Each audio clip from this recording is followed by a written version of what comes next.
మొత్తంగా రెండు రాష్ట్రాల ముఖ్యమంత్రులు కూడా ఈరోజు భేటీ అవబోతున్నారు. అనేక అంశాలకు సంబంధించి చర్చించబోతున్నారు. ప్రధానంగా విభజన చట్టం అంశాలపై ఇరు రాష్ట్రాల ముఖ్యమంత్రుల చర్చ ఉండబోతున్నట్లుగా తెలుస్తోంది. అయితే ఏపీ పునర్విభజన జరిగి జూన్ 2తో 10 ఏళ్లు అయింది. అయితే ఈ నేపథ్యంలోనే అసలు ఎన్ని పెండింగ్ అంశాలు ఉన్నాయి, ఏ ఆస్తుల పంపకాలకు సంబంధించి ఎటువంటి వివాదాలు ఉన్నాయి, వాటిని ఏ విధంగా పరిష్కరించుకోవాలి, ఈ మొత్తం అంశాలకు సంబంధించి ఈరోజు చర్చ మొత్తం ఉండబోతున్నట్లుగా కూడా తెలుస్తోంది.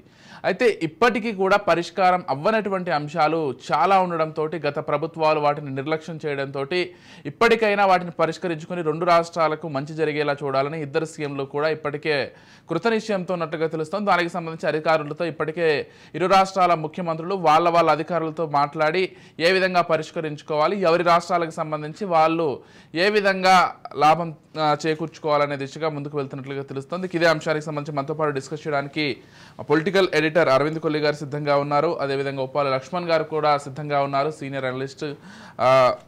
ముందుగా అరవింద్ గారు, ఏ విధంగా చూస్తారండి ఆ రెండు రాష్ట్రాల ముఖ్యమంత్రులు కూడా ఈరోజు భేటీ అవబోతున్నారు? గత ప్రభుత్వాల్లో మాదిరిగా రాజకీయ భేటీ కాకుండా ఇది అధికారిక భేటీ, రెండు రాష్ట్రాల ప్రయోజనాలకు సంబంధించిన భేటీగానే చూడాలి ఖచ్చితంగా. అంటే రెండు రాష్ట్రాలకి సంబంధించినటువంటి అధికార భేటీ అనేటానికి ఖచ్చితంగా శాంటిటీ ఉంది ఆ మాటకి. ఎందుకు అంటే రెండు రాష్ట్రాలలో దీనికి సంబంధించినటువంటి సన్నాహక సమావేశాలు జరిగినాయి.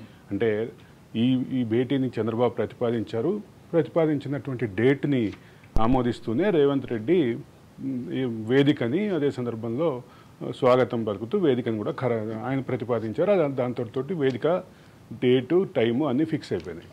ఇవి ఫిక్స్ అయిన తర్వాత ఇక రెండు రాష్ట్రాలకి సంబంధించిన వివిధ శాఖల వారి మంత్రాంగం, శాఖల వారి ప్రతిపాదనలు, చర్చలు అన్నీ ముందుకు వచ్చినాయి. ప్రతి శాఖ కూడా తన పరిధిలో ఉన్నటువంటి అంశాలని కేటగరైజ్ చేసింది, లిస్ట్ అవుట్ చేసి దాంట్లో కేటగరైజ్ చేసింది. అంటే తీవ్రంగా ఒక వివాదం ఉన్నటువంటి అంశాలు, అట్లాగే స్వల్పంగా అంటే చిన్న మాటతోటి అడ్జస్ట్ అయ్యేటటువంటి అంశాలు, అలాగే కొన్ని చోట్ల పట్టు విడుపు ఉండాల్సినటువంటి అంశాలు.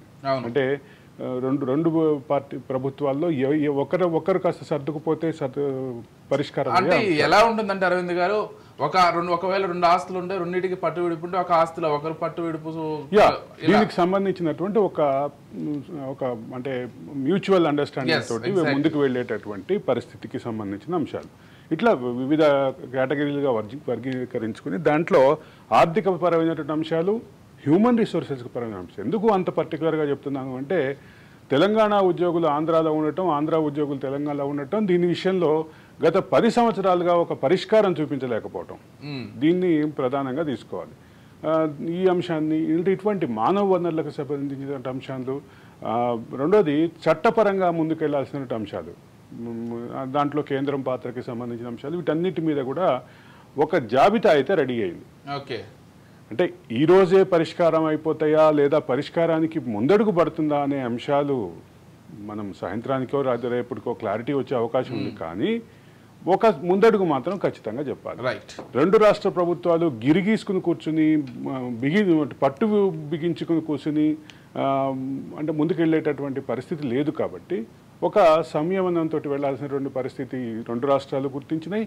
10 సంవత్సరాల తర్వాత కూడా విభజన సమస్యలు అలాగే ఉన్న నేపథ్యంలో విభజనకు సంబంధించినటువంటి అంశాలు, విభజనకు సంబంధించినటువంటి వివిధ అంశాలు, వీటన్నిటినీ కలిపి చూపించేటటువంటి పరిష్కారం దిశగా ఈ సమావేశం ముందుకెళ్లేటటువంటి అవకాశాలు, వీటన్నిటిని కూడా మనం ఇవన్నీ ఒక సానుకూలమైన అంశాలు కింద చూడాలి.